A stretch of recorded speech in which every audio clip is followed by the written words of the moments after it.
الصلاة والسلام عليك يا رسول الله.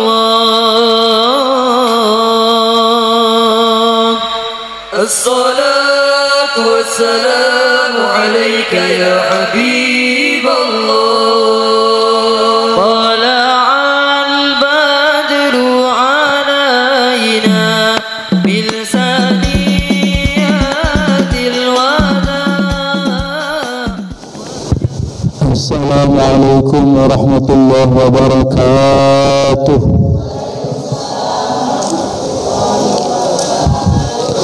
بسم الله والحمد لله الذي فقه في دينه من صافه من العلماء الأعلام.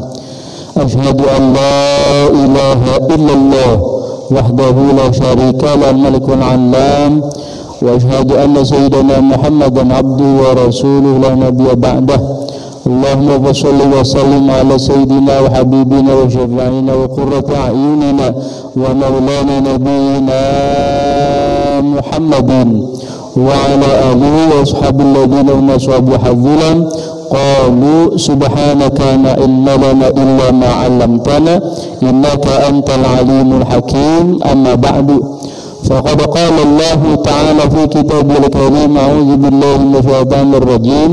إن الله وملائكته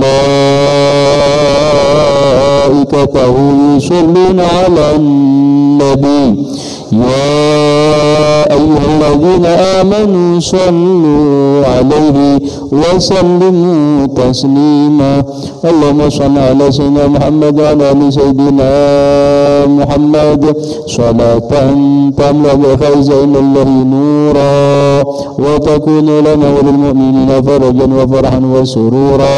وصل وسلم تسليما كثيرا. اللهم يا فتاح ويا عليم، يا فتاح ويا عليم، يا فتاح ويا عليم. اللهم الهمنا علما نفقه به أوامرك ونواهيك، وارزقنا فهما نعلم كيف ننجيك يا أرحم الراحمين.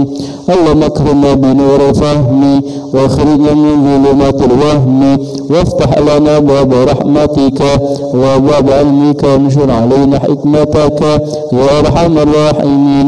رب اشرح لي صدري ويسر لي أمري واحلل عقدة من لساني يفقهوا قولي. وصلى الله على سيدنا محمد والحمد لله رب العالمين. يا رب بالمصطفى بلغ مقاصدنا واغفر لنا ما مضى يا واسع الكرم.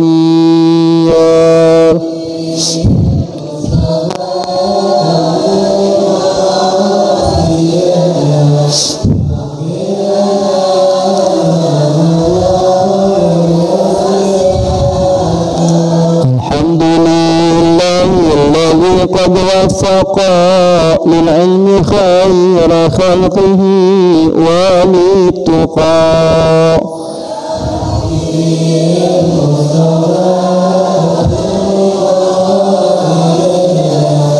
واغفر لنا ما مضى.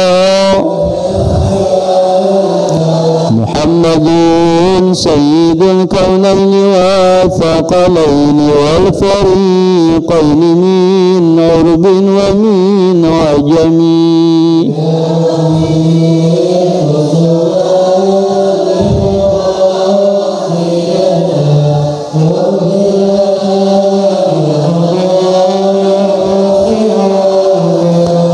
والحبيب الذي ترجى شفاعته لكل هول من الأهوال مطحن يا رب.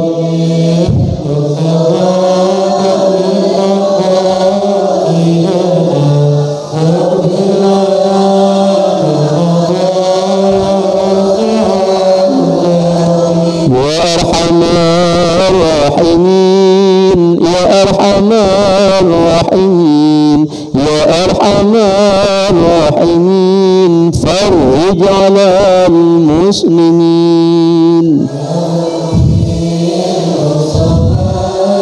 بلغ مقاصدنا واغفر لنا ما مضى واسع الكرم. الله Allahumma salli wa sallim wa barik alaihi wa ala alihi al-Fatihah hadratina min Mustafa Rasulullah sallallahu alaihi wasallam thumma ila hadrati abaihi wa ikhwanihi min al-mursalin wa sahabati tabi'in wa tabi'in min tabi'in ihsan ila yaumiddin thumma ila jami'ina min al-mushahidin fid din wa ila jami'ina wa shuhada salihin khususan ala sultan al-awliya Syekh Qadir Jilani wa ila sultan al-Mas Azzadin Abdul Salam wa ila hajatul Islam wa ghazali wa ila ashabina wa ila ashabil ratib wa ila jami'in syamsana silati talaqalaqna syam أن الله لدرجاتهم والجنة علينا من بركاتهم وعلومهم وأنوارهم وأسرارهم ونفعهم الدنيا والآخرة ثم إلى جميع المسلمين والمسلمات والمؤمنين والمؤمنات من مشارق الأرض إلى مغاربها برها برنا مكانه خصوصا آبائنا وأمتنا زوجنا وجداتنا وأمامنا أمتنا خالنا وخالاتنا وإخواننا وخواتنا خصوصا هذه الجماعة من المرحومين والمرحومات اللهم اغفر لهم وارحمهم وعافهم وعافهم واجعل جنتهم مثواهم واجعل قبورهم روضة من رياض الجنان ثم الفاتحة نسأل وزاد الفقنا ووالدينا وأساتذتنا ومشايخنا وإخواننا وأخواتنا من أهل بناتنا وزوجاتنا ولمن أوصانا بالدعاء بالصحة والعافية والسلامة والسعادة والبركة والخير واجعلنا من أهل الخير حسن مرادنا بالخير يا رب الخير وجعل النشر ثم إلى حضرة النبي المصطفى رسول الله صلى الله عليه وسلم الفاتحة أعوذ بالله من الشيطان الرجيم بسم الله الرحمن الرحيم الحمد لله رب العالمين الرحمن الرحيم مالك يوم الدين إياك نعبد وإياك نستعين اهدنا الصراط المستقيم صراط الذين أنعمت عليهم غير المغضوب عليهم ولا الضالين رب اغفر لنا ولوالدينا آمين آمين يا الله يا رب العالمين. حضرات الأساتذة الحجاج المكرمين والآباء المحترمين والأمهات المحترمات, segenap para bapak dan ibu, hadirin hadirat jamaah Masjid Nurun ala Nurin, wabil khusus segenap dewan kemakmuran masjid, mudah-mudahan kita semua hadir senantiasa mendapatkan curahan rahmat dan barakahnya Allah Subhanahu wa taala. Puji syukur kita panjatkan hadirat Allah Subhanahu wa taala. Alhamdulillahi rabbil alamin. Shalawat dan salam mudah-mudahan tetap tercurah limpahkan kehadirat junjungan kita Nabi besar Muhammad sallallahu alaihi wasallam serta keluarganya, para sahabatnya dan kepada seluruh umatnya, termasuk kita mudah-mudahan yaumul qiyamah nanti mendapatkan syafaatnya. Amin ya Allah ya rabbal alamin. Bapak Ibu jamaah yang mulia, kita lanjutkan kajian hadis kita melalui kitab Riyadhus Shalihin sampai pada nomor yang ke-61. Bismillahirrahmanirrahim. Wa an Abu Umamah radhiyallahu anhu anna rajulan qala ya Rasulullah i'dhan li fi siyahati faqala an-nabiy sallallahu alaihi wasallam inna siyahata ummati al-jihadu fi sabilillah azza wa jalla. Sadaqa Rasulullah sallallahu alaihi wasallam.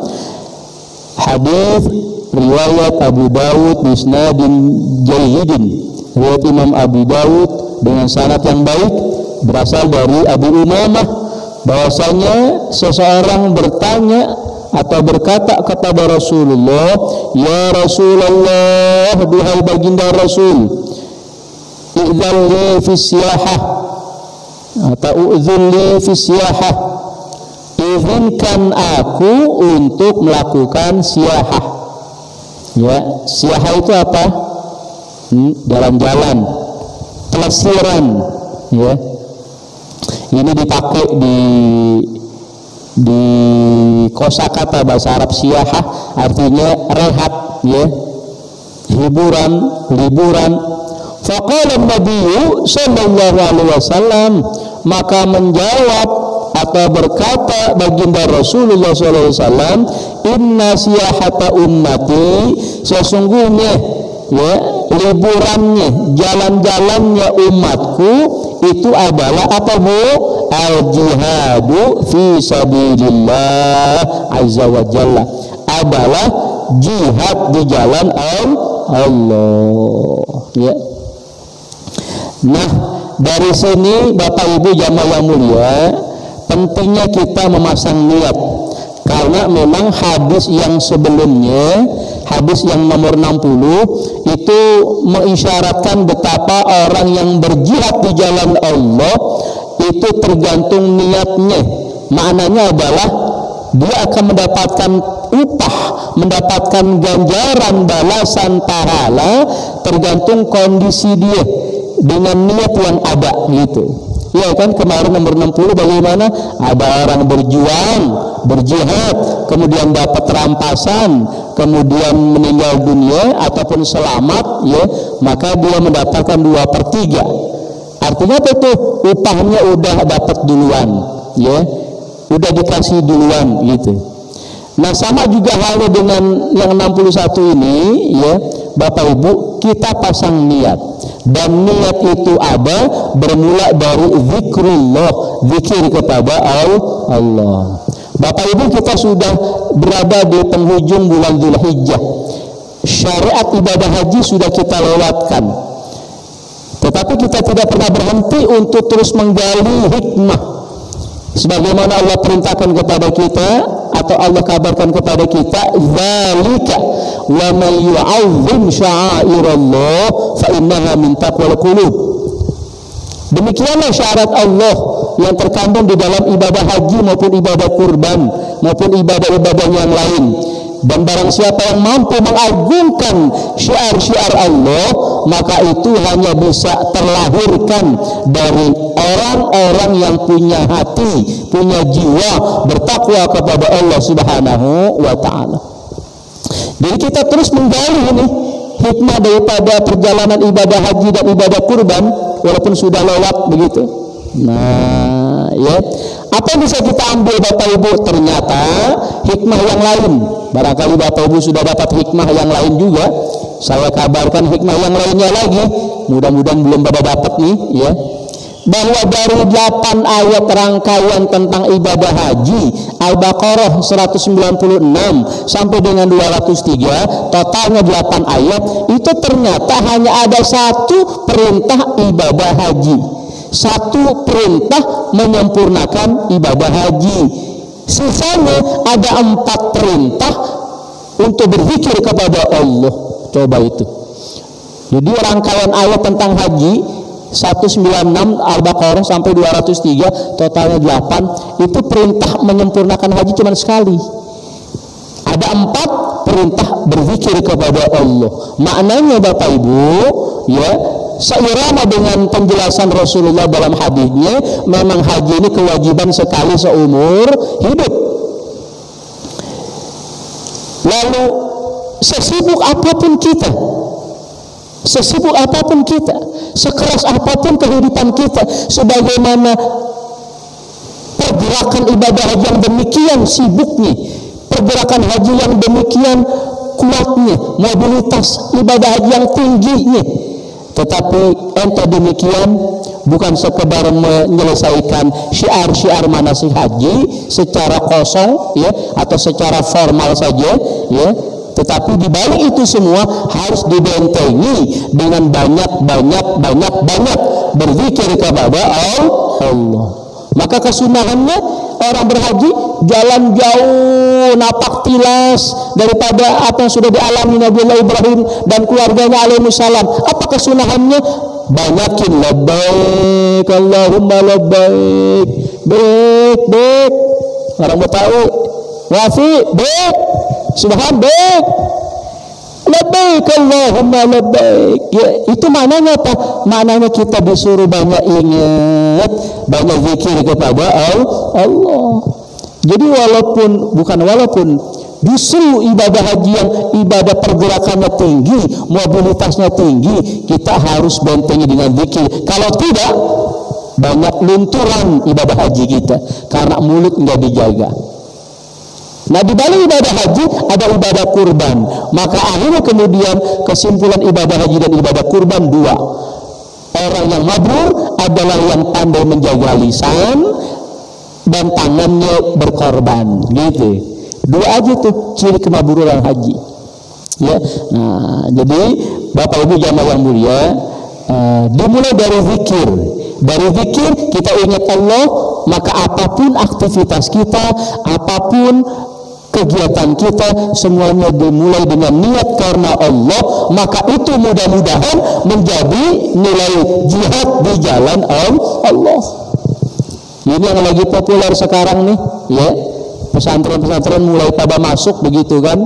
Kemudian sudah masuk anak-anak santrinya, tinggal orang tuanya sekarang banyak yang kena penyakit rindu karena memang belum diberlakukan yang namanya jam jenguk, jam besuk, itu belum ada karena pesantren rata-rata masih menjaga protokol kesehatan. Sudah dianterin, udah sementara masih dalam suasana PSBB dan sebagainya, orang tua belum boleh jenguk. Akhirnya yang saya alami di pesantren, banyak orang tua yang rindunya luar biasa, ya. Nah, akhirnya muncul tuh video-video singkat, ya, yang kemudian ngingetin baik wali santrinya maupun santrinya, sudahlah, ini semua bagian daripada jihad di jalan Allah. Atau kalau kita boleh ikuti tulisan itu di video, bahwa jihad orang tua zaman sekarang tidak lain adalah nganterin anaknya ke pesantren. Ya, luar biasa. Nah, tapi jangan khawatir, jangan berkecil hati yang tidak nganterin anaknya ke pesantren, ibu-ibu dari rumah ke masjid, thalabul ilmi, ini aja udah bagian daripada jihad di jalan Allah, ya. Untuk tetap kita mengangkat daripada apa yang Allah angkat, apa yang Rasulullah muliakan, yaitu namanya majelis ilmu. Majelis ilmu ini Allah angkat derajatnya. Majelis ilmu ini Rasulullah muliakan umatnya, sehingga Rasulullah sampai mengatakan, julusukum fi majlisil ilm khairun min alfi rakaatin. Duduknya Bapak Ibu di majelis ilmu lebih baik daripada sholat sunnah 1000 rakaat. Jihad ini luar biasa, ya. Jadi menunjukkan pentingnya ilmu, ada muwajahah. Kalau urusan pinter, urusan banyaknya informasi, ya, anak-anak muda lebih banyak informasi ilmu, boleh jadi dari gurunya, bisa jadi. Kenapa? Dia bisa belajar dari yang namanya Mbah Google, Om YouTube, bisa aja udah, ya, nggak perlu datang ke majelis. Tapi, ya, sekali lagi, oleh karena majelis itu diangkat derajatnya oleh Allah, dimuliakan oleh Rasulullah akan umatnya, maka pentingnya kita masih tetap harus menyelenggarakan muwajahah, tatap muka dalam majelis ilmu. Masih perlu ini, bukan masih perlu, harus dipertahankan dan harus terus dimakmurkan, gitu, ya. Sebab memang begitulah keutamaan ilmu di mata Allah dan baginda Rasulullah sallallahu alaihi wasallam. Jangankan nggak punya ilmu, salah narok gara-gara nggak ada ilmu, salah narok gara-gara nggak pakai ilmu, berabe urusan. Jangankan nggak punya ilmu, salah narok gara-gara nggak pakai ilmu, berabe urusan. Ada orang mahir, ya, dalam tilawah, ya, dia tahu bacaan tilawah bayati, ya, nahawan, jiharka, terus paham dia itu luar biasa. Tapi informasi dia tentang ilmu tilawah dia pakai dalam imam, dia berimam, nggak benar jadinya, iya nggak? Coba ada imam, Allahu Akbar, Bismillahirrahmanirrahim, belakang bubar jamaah. tuh? Salah naro nggak pakai ilmu, bukan nggak punya ilmu. Salah naro nggak dipakai ilmunya, bahaya. Apalagi nggak punya ilmu. Ini korban kemarin banyak yang nggak pakai ilmu, motong kambing kayak godot rotan apa. Contoh ya kan, banyak kan? Ya Allah. Semua orang pada pengen nggak betul bagus, pengen ngalamin, nyembelih sendiri itu bagus gitu ya. Tapi ya kalau bisa jangan kambing korban dia jadi bahan percobaan. Ya ada yang digodot, ada yang diangkat macam-macam. Waduh ya. Nah, itu contoh pentingnya kita memperhatikan ilmu. Jangankan nggak punya ilmu, ada ilmu nggak dipakai, salah taruh bahaya. Ya itu contohnya tadi, kan gitu ya. Nah, jadi semuanya pada porsinya masing-masing ya. Nah, jadi ibu bapak jamaah yang mulia, hadis yang pertama kita hari ini, baginda Rasul dengan tegas mengatakan bahwa liburannya kita, ya, pelesirannya kita, ya, itu tidak lain adalah jihad di jalan Allah. Makanya jangan sampai lupa modalnya ingat kepada Allah, insya Allah dia akan pasang niat kemanapun dia pergi ya. Ibu-ibu ingin liburan ke Anyer gitu kan, jangan cuma liburannya doang diingat, tapi bagaimana itu juga ada unsur ingat kepada Allah. Jadi jihad bisa ya. Saya kira udah demikian jelasnya lah ya. Apalagi zaman sekarang ya, tadi tuh jihadnya orang tua masa kini adalah mengantarkan anaknya ke pesantren, itu luar biasa ya. Tarik ulur batin dua pihak, orang tua dengan anak, sungguh luar biasa. Hanya bisa meneteskan air mata ya, itu tidak kalah hebatnya dengan berjihad dengan mengangkat senjata sebagaimana para sahabat Rasulullah dulu ya. Tapi juga tidak berkecil hati Bapak Ibu ya, masih punya kesempatan jihad yang sama seperti yang kita lakukan pada hari ini insya Allah. Amin ya rabbal wa bismillahirrahmanirrahim. Wa an Abdullah ibni Amr ibni al-As radhiyallahu anhuma anin Nabi sallallahu alaihi wasallam qaflatun ka ghazwatin. Sadaqa Rasulullah sallallahu alaihi wasallam, masih riwayat Abu Daud dengan sanad yang jayyid dari Abdullah bin Amr bin As, seorang sahabat muda Rasulullah ya, sahabat junior Rasulullah yang terkenal dengan ahli ibadahnya ya. Beliau pernah mendengar baginda Rasulullah SAW bersabda, qaflatun itu artinya pulang dari jihad ya. Pulang dari jihad itu juga pahalanya sama seperti sedang berjihad gitu ya. Jadi artinya pahala itu terus mengalir ya buat orang-orang yang pulang dari jihad gitu. Kalau sekarang ya sama dengan ibu bapak, pulang nyampe rumah nanti ya, bahwa jaminan mati syahid sudah selesai ya kan, karena sudah sampai rumah kan begitu kan hadisnya. Man kharaja li talabil ilmi fahuwa fi sabilillah hatta yarji'a. Siapa orang keluar dari rumahnya menuju majelis ilmu, maka sesungguhnya dia sedang berada di jalan Allah sampai dia kembali gitu.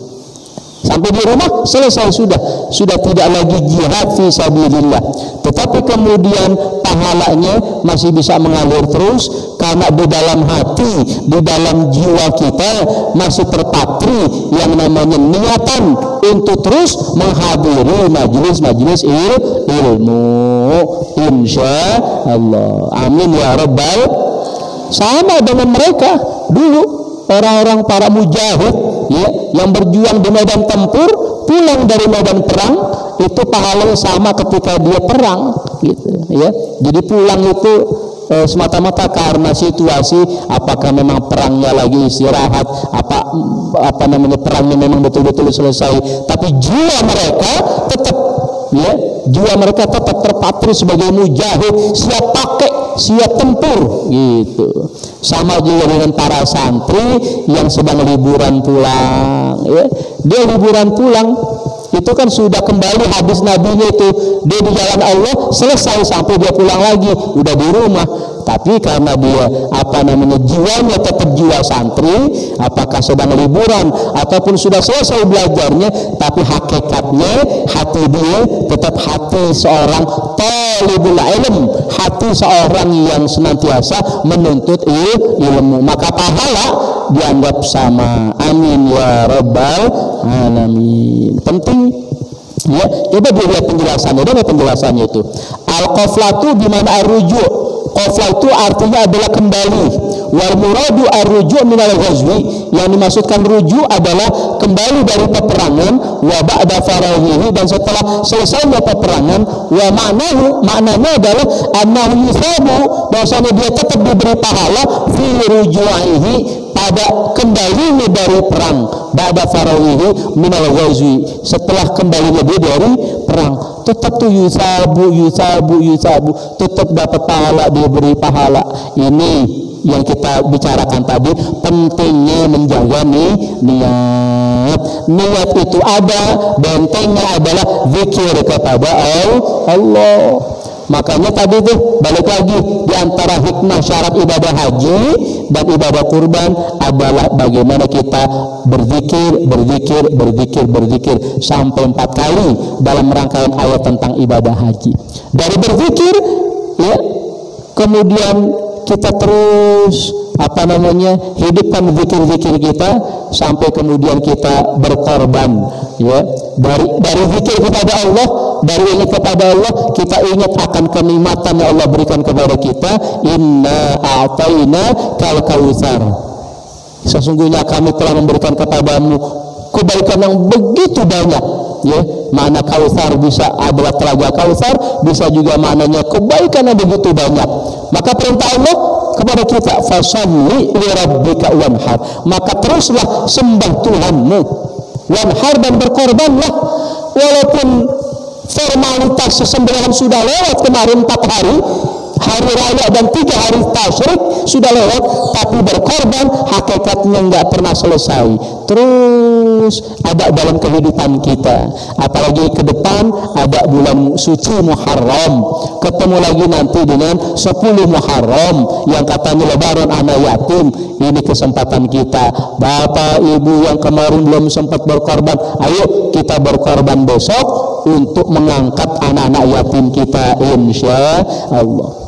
Sekali lagi saya bersyukur mendapatkan pelajaran dari seorang yang dibilang awam dalam agama, karena memang dia sendiri mengakui, tetapi kemudian dia mendapatkan begitu jawaban terbaik dalam hidup dia ya.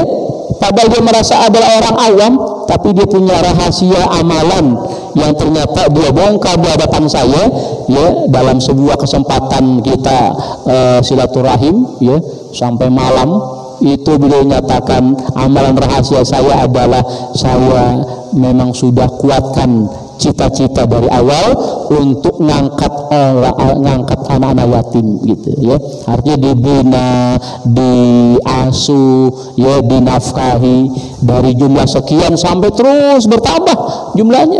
Artinya dia perluaskan sayap dia untuk mengcover anak-anak yatim ya. Bapak Ibu, apa prinsip dia? Kalau saya bisa nyandu rokok misalkan, mohon maaf, kalau saya bisa nyandu rokok, kenapa saya tidak bisa kecanduan kepada pengasuhan anak yatim begitu. Jadi dia pengen nyantunin anak yatim ini kecanduan gitu. Kalau saya bisa kecanduan ini, kecanduan itu, kenapa saya nggak bisa kecanduan untuk terus mengasuh anak yatim? Ya Allah. Dan ibu bapak sungguh luar biasa memang ya. Kita selama ini bagaimana terhadap anak yatim, boleh jadi cuma sambilan, boleh jadi cuma sekelebatan doang. Sekelebatan artinya kalau ada ya kita kasih, enggak ya perek dulu begitu. Pernahkah kita coba betul-betul kita simpen? Kita kan kalau sedekah tiap hari mungkin juga sama sekenanya. Coba Bapak Ibu, saya sedang belajar dari orang awam tadi ya, karena selama ini saya hanya bisa ngomong doang, maklum memang tukang ngomong gitu kan. Coba Kalau kita bisa nyandu ini dan itu, kenapa kita nggak bisa nyandu ya untuk menyantuni anak yatim? Kalau kita sedekah tiap hari mungkin banyak lawannya karena kita sekenanya. Biasanya begitu. Ada yang datang pengemis, kadang kita kasih, kadang kita enggak. Apalagi nggak datang nih, gitu. Saya ulangi lagi. Sedekah kita barangkali sedatangnya pengemis, ada kita kasih, enggak kita enggak kasih. Nggak ada usaha kita, apalagi nggak didatengin pengemis. Perlu diingat, itu cara Allah ketika kita didatangi pengemis. Cara Allah bagaimana kita ini mendapatkan fasilitas untuk bisa beramal bersedekah kepada para pengemis itu. Nah, kalau itu seringkali lowong, seringkali bolong, kenapa tidak kita niatin? Tiap hari kita niatin, ya udahlah ini tiap hari ada sedekah buat anak yatim. Persis kayak pengajian ibu-ibu tuh. Yang paling cocok tuh ibu-ibu tuh. Kalau pengajian kan suka begitu kan Bu ya. Yuk baca sholawat pertama, kotak amal lewat. Ibu-ibu kotak amal pertama buat Kas Haji Salim. Salatullah, salamullah. Baru ngomong satu orang, kotak amal lagi. Ibu-ibu kotak amal kedua buat Kas anak yatim. Salatul, gitu kan ibu-ibu? Iya. Walaupun sekali naruh 2.000 gitu kan. Enggak apa-apa 3 kali lewat 6.000 ya. Atau kadang ada yang sekali naruh 50.000 kemudian minta kembalian 48.000 misalnya. Nggak apa-apa, yang penting itu niat. Nah ibu bapak, barangkali kita nggak ketemu ya kan dengan mereka para pengemis, dengan siapapun mereka, ya coba bismillah kita niatin tiap hari kita berinteraksi sendiri gitu. Dengan siapa? Dengan mereka, orang-orang yang berhak mendapatkan santunan dari kita dalam bentuk kaleng atau dalam bentuk apa, kita masukin. Bismillah ya Allah, ini sedekah saya buat anak yatim, ntar saya salurin akhir bulan, tapi ditabung dulu itu, tabung betul-betul, jangan diganggu. Udah nabung diganggu, pinjem habis-habis juga ntar ya. Nah, kalau nggak bisa begitu, cari cara supaya tiap hari kita sedekah itu kemudian mati dananya itu ya, entar akhir bulan ya akumulasi berjumlah besar, kita cari betul anak yatim ya, syukur anak yatimnya betul-betul kita ikat supaya terus ada kesinambungan gitu ya. Bisa libur, bisa berhenti tuh anak yatim dari santunan kita. Kalau tuh anak yatim emaknya udah dapat bapak baru gitu, selesai ya, dapat bapak baru ya, artinya sudah ada yang menanggungnya gitu. Boleh cari lagi yang lain yang memang emaknya belum ada yang nanggung gitu ya. Jangan ada istilah santunin, janda-janda tua santunin, janda muda kawinin, jangan main-main sama gituan ya. Suka pada main-main ya, pokoknya anak yatimnya aja ya kita perhatiin gitu.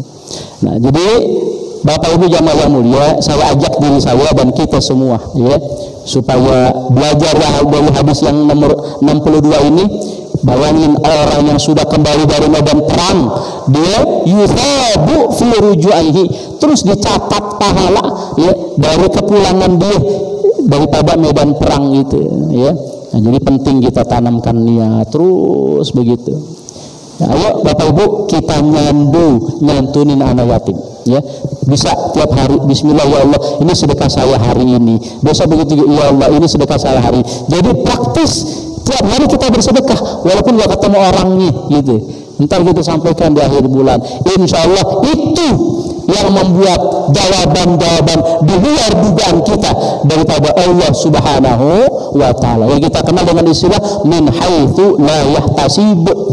Orang awam tadi itu adalah seorang anggota dewan yang di luar dugaan ya, nggak bakalan menang, tapi kemudian dia bisa mengalahkan anggota dewan incumbent, apalagi dia merupakan ketua daripada orpos, salah satu orpos, dia ketuanya, dia juga incumbent sebagai anggota dewan, tapi kemudian dia meremehkan ini calon yang satunya orang awam yang dia nggak punya apa-apa, yang dia juga pemain baru, tapi kemudian dia jadi menang, suaranya unggul gara-gara dia punya, kita yakinin gara-gara dia punya amal rahasia tadi itu ya kan, membina, mengasuh dan menyantuni anak yatim ya, insya Allah. Silakan Ustaz, nomor 63.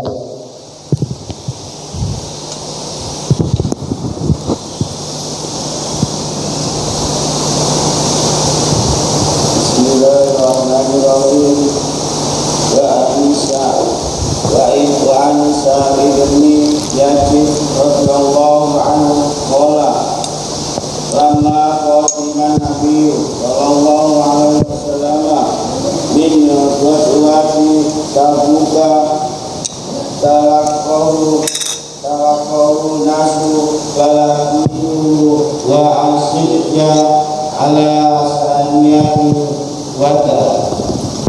Jadi As-Sa'id bin Yazid radhiyallahu berkata, ketika Nabi SAW kembali dari perang Tabuk, beliau disambut oleh orang-orang yang saya bertemu dengan beliau bersama anak-anak di Saniyatul Wada.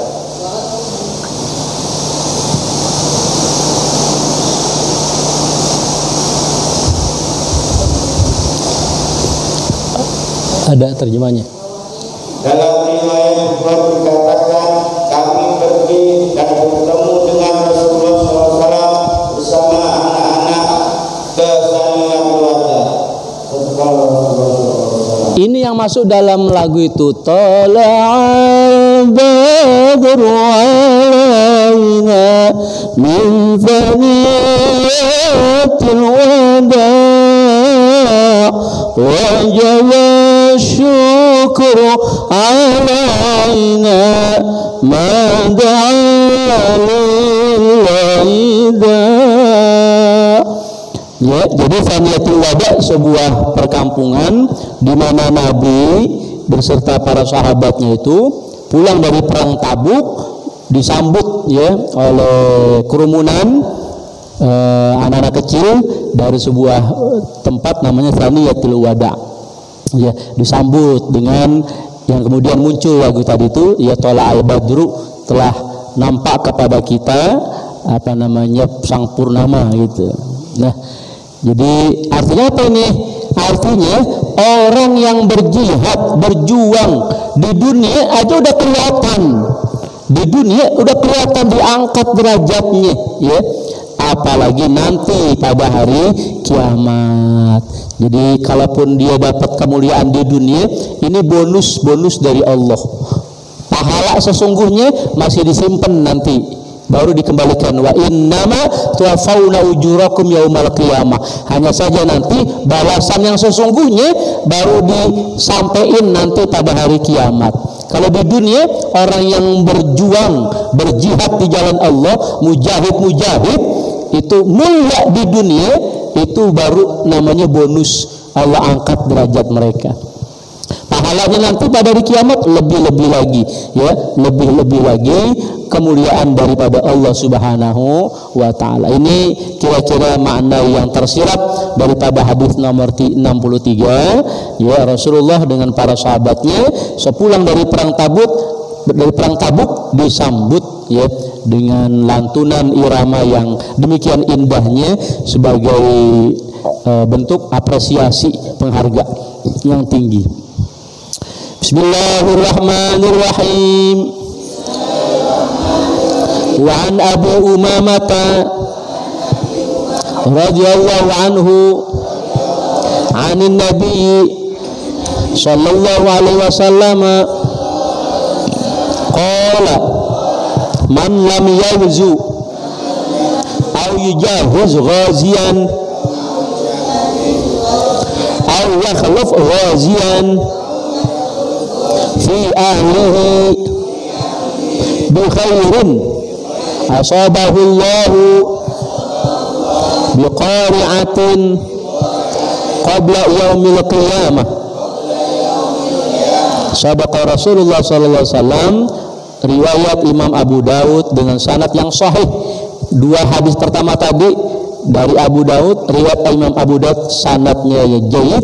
Ini sekarang ketemu dengan sanad yang sahih, yang makna hadisnya kurang lebih adalah bahwa baginda Rasulullah SAW memberikan motivasi kepada umatnya. Siapa yang enggak ikut perang, siapa yang juga enggak bantu orang yang mau perang, atau siapa orang yang enggak mau peduli dengan keluarga orang yang mau berjihad, dia enggak peduli, ya, Yo nanti ya pada hari kiamat itu sebelum hari kiamat dia akan mendapatkan balasannya yang tidak menyenangkan gitu. Maka artinya Bapak Ibu, kalaulah kita tidak berjuang, setidaknya kita mau membantu orang yang berjuang. Jadi pas bener ini hadis, kalaulah kita tidak berkorban dengan satu ekor sapi, ya seperti Mas Garing ya. Mas Garing gede banget ya. Tapi saya nggak percaya, ya. Soalnya nggak kebagian dagingnya. Jauh ya betul. Cuman ngelihat di YouTube memang beda bener itu Mas Garing. Kalau kita tidak bisa berkorban menyembelih seekor sapi atau patungan 7 orang atau dengan seekor kambing, setidaknya kita turut serta membantu orang yang berkorban. Jadi pas nih 64 nih ya, buat kemarin praktek itu ya kan. Ya Allah Bapak Ibu, kalau bulan Ramadan di Makkah maupun di Madinah, setiap orang mukim di sana semuanya ingin turut serta ya, mendapatkan keutamaan daripada sucinya bulan Ramadan, kemudian keutamaan berbagi kepada orang yang berpuasa bulan suci Ramadan. Sampai anak kecil nggak punya apa-apa kecuali dia pegang di pintu-pintu Masjidil Haram tisu di pinggir di pintu begini aja. Dia cuma bisa itu doang gitu, supaya jamaah bisa memanfaatkan tisu yang dia pegang. Ya Allah, apalagi babanya bocah bisa lebih lagi ya kan, beliin korma, beliin nasi, beliin daging. Ya Allah, saya ngalamin sendiri tahun 99 ya, itu seorang yang mukim di depan rumahnya itu kayak kondektur nyari penumpang. Dan saya beserta kawan-kawan mahasiswa, saya tahun 99 dengan kawan-kawan mahasiswa dari beberapa negara, dari Irak, dari Yordan, dari mana lagi, Syria, termasuk dari keluarga negara juga, dari Indonesia ada, Malaysia ada. Itu yang pernah saya ceritakan, seorang mahasiswi Malaysia meninggal dunia pada haji barengan saya itu 99 dalam pada saat lontaran jumrah itu ya, karena dia nggak berdaya gitu. Nah itu kita ketika baru ya berbondong-bondong namanya haji koboi gitu kan, mahasiswa tinggal nyari penginapan gampang, yang kosong aja mencar-mencar juga gitu. Itu ada seorang warga mukim itu kayak kondektur ngajak-ngajak gitu, kita lewat depan rumahnya, kita mahasiswa diajak makan lah, nambah kita mahasiswa gitu loh gitu. Ya berharga bener, sereal pun kita berharga, ada ngajak makan lah ayo gitu kan.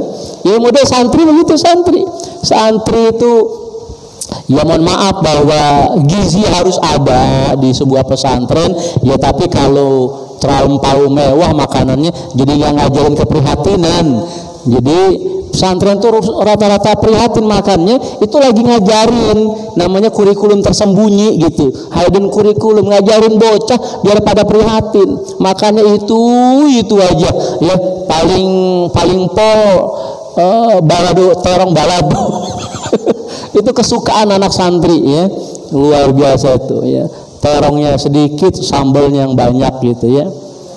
Santri diajarin prihatin ya, diajak makan ke restoran lah nambah ya gitu.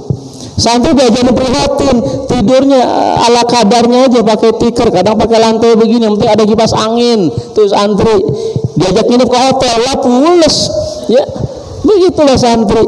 Ya, Alhamdulillah Sabtu kemarin ya, Jumat hari raya, Sabtu kemarin walaupun saya pergi ke Kuningan ya, karena memang silaturahim tadi dengan anggota dewan tadi itu ya, juga kita berziarah ke pesantren, di pesantren As-Sobariyah di Kuningan Ciwedus, yaitu ada makam wali namanya Mamah, kalau Jawa Barat Mamah ya, Kiai Haji Ahmad Sobari, itu wali itu ya. Nah, kita ziarah ke situ, liburan juga ke situ. Mustafa dari Buntet kita jemput ya, biar ikut liburan ke situ gitu. Nah, alhamdulillah sama anggota dewan disewain hotel. Mustafa tidur lah pules dia santai. Ya di pesantren tidur ala kobarnya, diinepin di hotel lah pules gitu ya. Nah jadi Bapak Ibu jamaah yang mulia, artinya apapun ya yang bisa kita lakukan. Saya, Pak Ustadz kok kenapa kok Kuningan ya, orang lagi pada nyembelih hari Sabtu lah. Saya tiap tahun tuh begitu ya, kalau nggak pergi ke Kuningan paling nggak pulang ke orang tua sini gitu. Saya tinggalin pesantren itu, jangan dikira kagak kerja juga saya tiap tahun tuh. Tiap tahun selalu begitu, paling sering ke rumah orang tua sini. Tapi di rumah orang tua telepon-teleponan terus ya. Dari DKM masjid ini, masjid itu, masjid ini, masjid itu. Saya telepon balik ke santri, tolong jemput masjid ini. Suruh jemput, ambil daging gitu kan. Dari masjid ini ambil daging gitu. Jadi ada juga kerjaannya begitu gitu. Maka pulang sore, rumah kulkas sudah penuh juga sama daging. Ya, Alhamdulillah selalu ada aja tuh tiap tahun tuh tetangga yang kagak dapat datang ke kita gitu kan. Belum dapat nih dari pesantren kemarin, ya kita keluarin lagi. Sama kayak Ramadan ke Lebaran kemarin ya. Ya Allah, mohon maaf nih ya, saya buka aja dah yang namanya saudara gitu kan dari jalur istri itu ya. Emang dia kerjanya di Sahid sebagai apa itu namanya, office boy lah gitu kan. Ya udah putus, lockdown itu putus, dia nggak dapat apa-apa. Alhamdulillah ya, datang ke rumah ya, apa namanya, nggak ada yang bisa dimakan buat sahur sama buat buka puasa. Ya Allah, kagak tega kita dengernya ya. Ada beras di rumah, bawa beras dah. Ada telur, bawa telur dah. Alhamdulillah itu nggak pernah kosong. Habis kita keluarin, besok datang lagi penggantinya. Iya, kita keluarin beras itu, ntar besok datang lagi gantinya. Kita yakin gitu ya. Maka karena kemarin kita yakin yang namanya infak gitu kan. Infak itu dua wajah, dua lobang. Kita keluarin pasti ada masuk lagi gitu ya. Justru kalau kita tahan, ini makin lama juga nih yang masuk gitu ya. Yang masuk lama juga, kita keluarin termasuk lagi, keluarin masuk lagi gitu, insya Allah. Begitulah kira-kira habis 64 ini ya, motivasi dari Rasulullah supaya kita semua ikut terlibat ya, apa aja yang kita bisa gitu ya. Ibu kemarin ngapain? Pasti ngesop ya. Ya udah kita bahas tuh tahun kemarin ya. Jadi kalau dagingnya dari panitia ya, itu diniatin untuk jatahnya si fulan gitu kan, ayo di shop boleh gitu ya. Jangan sampai akadnya nggak jelas ya, baru juga dipotong kemudian panitia nyuruh ibu-ibu nge-shop aja gitu. Nah ini perlu diperjelas. Jadi intinya cuma satu aja, diperjelas akadnya gitu aja udah gitu. Ini jatahnya ini, jatahnya itu, jatahnya itu, kemudian baru bawa ya, dibuat makan siang panitia gitu. Dan kira-kira begitu ya. Yang ke 65 dilanjutin Ustaz, 65 kita khatamin sampai 68.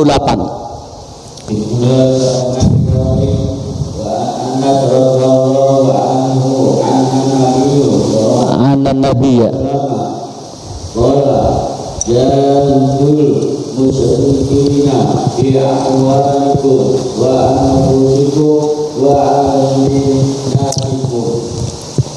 Dari Anas radhiyallahu anhu bahwasanya Nabi sallallahu alaihi bersabda, pergilah perangilah orang-orang musyrik dengan harta, jiwa dan pikiran. Shadaqa Rasulullah sallallahu alaihi wasallam ya. Dari sahabat Anas bahwasanya Rasulullah pernah mengeluarkan statement, pernyataan, sebuah perintah ya, berjihadlah, berjuanglah ya, berperanglah ya, memerangi orang-orang musyrik dengan hartamu, jiwamu dan lisan-lisanmu. Sekarang kita berjuang mau lawan siapa ya? Kita berjuang mau lawan siapa? Jangan sampai tertipu kita. Suasana kebangsaan kita ini mengkhawatirkan, memprihatinkan ya. Ada suara-suara perangi ini katanya PKI, perangi ini katanya Salafi, katanya ini. Ya Allah, yang ngomong dia orang Islam, yang sewot dia juga orang Islam, yang berbalik kesal lagi dia juga orang Islam. Jangan-jangan emang kita sedang diadu domba kan begitu? Udah tahan semuanya tahan syahwatnya, tahan hawa nafsunya. Pelajaran dari ibadah haji dan kurban, tahan lisan, banyakin sedekah. Kan begitu aja udah, ya. Tahan lisan, banyakin sedekah. Nah, ini perintah dari Nabi. Ya, kalau buat zaman kita sekarang, orang-orang musyrik yang mana mesti kita perangi? Nggak bisa, nggak sembarangan, ya. Ini baru lagi muncul video, ya, seorang imam ditendang, dipukul. Nah, ini udah kita masih simak aja lah dulu gitu, ya. Jangan kebawa emosi gitu. Karena tuduhan dari setiap video yang ada, setiap kejadian yang ada pasti multitafsir, ya enggak? Multitafsir. Ya, dalam pemberitaan itu cuman gara-gara masalah bid'ah kan gitu. Cuman gara-gara masalah bid'ah yang dituduh oleh mereka, si imam itu dipukul, ditendang. Waduh, repot ini urusan, ya. Orang luar udah sampai ke bulan, ya. Kita tiap tahun ngintipin bulan doang kan gitu. Ya enggak? Ya. Nah, ini repot. Kalau kita nggak pada tahan-tahan diri. Cakep udah tuh Ramadan, tahan syahwat, ya enggak? Ramadan tahan syahwat, dari Ramadan ketemu Zulhijjah, ya, tahan lisan ini, ya, supaya senantiasa bekalin, bentengin sama zikir-zikir kepada Allah. Tangan sedekah berbagi aja udah kita terus begitu, ya. Insya Allah umat ini menjadi terhormat lagi gitu. Adanya kerjasama yang kuat, si kaya si miskin, yang punya jabatan yang rakyat biasa, semua kerjasama yang baik gitu, ya. Sebagaimana perintah Rasul, yang punya harta korbankan hartanya, yang punya kemampuan jiwa raganya ayo bantu kan gitu, yang bisa jaga lisan. Nah, ini saya nomor 3 berarti ini, yang seprofesi sama saya berarti berjihadnya dengan lisan ini. Kuatnya ngomong aja dah sebisanya, ya, tetapi sebisanya berdasarkan rujukan-rujukan yang ada dan kuat, bisa dipertanggungjawabkan. Jangan asal ngomong doang kan gitu, ya. Kalau asal ngomong doang kan terjadi kayak Haji Bolot, monyong-monyong, ngomong-ngomong maksudnya. Haji Bolot, ya. Kira-kira begitu, ya. Jadi ayo Bapak Ibu jangan sampai, karena dulu saya ingat betul Ustaz Wahfi awal saya ngajar di sini ketemunya dengan hadis, dengan sebuah bab yang judulnya saya ingat betul. Pokoknya kita kalau kenangan pertama kan masih gampang ingat, ya, gitu. Kenangan pertama judulnya itu saya masih ingat, banyak jalan menuju kebaikan gitu. Itu awal pertemuan kita, itu awal-awal banyak jalan menuju kebaikan. Salah satu dari sekian banyak hadis yang muncul dalam bab itu, ya, adalah Nabi mengatakan bahwa setiap sendi-sendi dalam tubuh kita ada nilai sedekah gitu, ya kan. Jadi atau dalam rekaman kemarin tuh terakhir, ya, nah sudah saya upload, nah, tinggal ibu-ibu subscribe, nah, jangan lupa like and share. Kata satu arti, nenek diajak subscribe. Ya. Itu antara lain kutipannya, ya, diedit sama DKM itu, ya. Saya kasih judul, tiap orang pasti bisa sedekah gitu.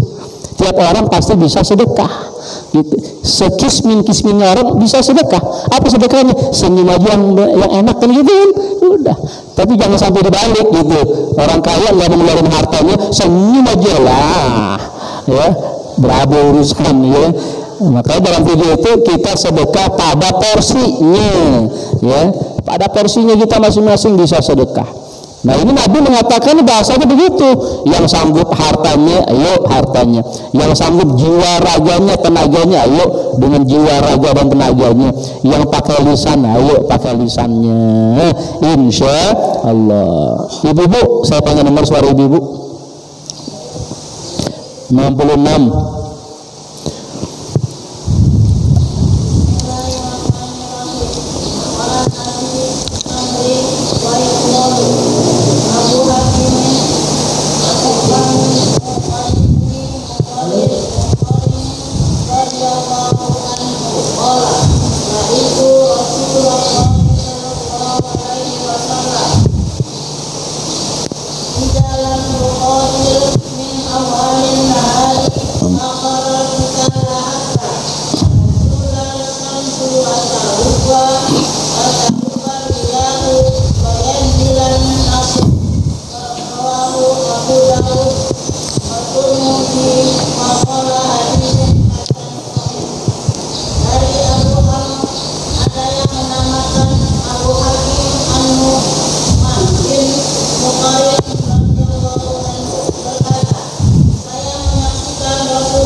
Sadaqa Rasulullah sallallahu alaihi wasallam. Luar biasa hadis ini Bapak Ibu sekalian, yang kita bisa baca ya secara suratan jelas bahwa Rasulullah itu terus menantikan waktu kemenangan. Artinya apa? Ya, beliau sudah siap dengan niat yang kuat, cita-cita yang tinggi gitu kan, untuk berjihad, berjuang di jalan Allah, membela dan mempertahankan agama Allah. Kalau memang belum bisa berangkat di pagi-pagi hari, ya maka dia tunggu sampai tergelincir matahari, sampai sore hari, sampai arah angin bagaimana, ya sampai menjelang terbenamnya, sampai betul-betul datangnya tanda-tanda kemenangan. Artinya apa? Hadis ini mengisyaratkan kepada kita bahwa berjuang dalam hidup kita, berjihad dalam hidup kita ini nggak boleh berhenti, ya terus kita siapin, ya kira-kira bisa menjadi sebuah pengamalan. Fa'ila farauta fansob. Kalau Bapak Ibu selesai dari sholat, sambung dengan urusan yang lain. Selesai dari urusan yang lain, sambung lagi dengan pekerjaan yang lain. Dari satu urusan kepada pekerjaan yang lain, dikerjakan semata-mata wa ila rabbika farghab, semata-mata mengharapkan bimbingan, ya, dan balasan baik daripada Allah Subhanahu wa taala.